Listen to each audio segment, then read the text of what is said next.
I'm just using a brush here to lay out the composition, and that happens quite quickly. Then I start blocking in these areas, and the most important thing here is I don't use any white. I just want to use my transparent color so I get a nice, dark, rich base to work on. Now here I'm starting to add a little bit of white to indicate the waterfall. Now that starts to give me some nice contrast between my darks and my lights, but I just wanted to get those darks in first.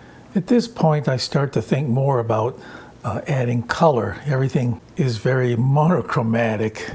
Now I'll add some of my rich greens, and here in the background where those trees are at the top, I want that to be a cooler color because those trees way back there are in the distance. And I chose to make a very warm sky, that sort of a yellow ochreish sky. And that contrasts nicely with the cool water flowing down with that waterfall. So I have a nice combination of warm and cool areas.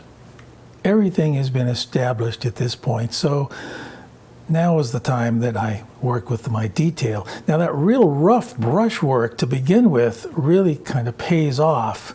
All that rather sloppy and rough brushwork really just remains as texture for those rocks, so I don't have to add that much detail to it. It was just created in the very first part of this painting by all that rough brushwork. Now I'm just adding details to define these rocks, adding some warm colors to the rocks, a few other cool colors, and using a small brush to add some branches. Right here to add these leaves, I'm using a fan brush and just sort of tapping it onto the masonite board to create those leaves. Just using that fan brush very gently and just touching it lightly.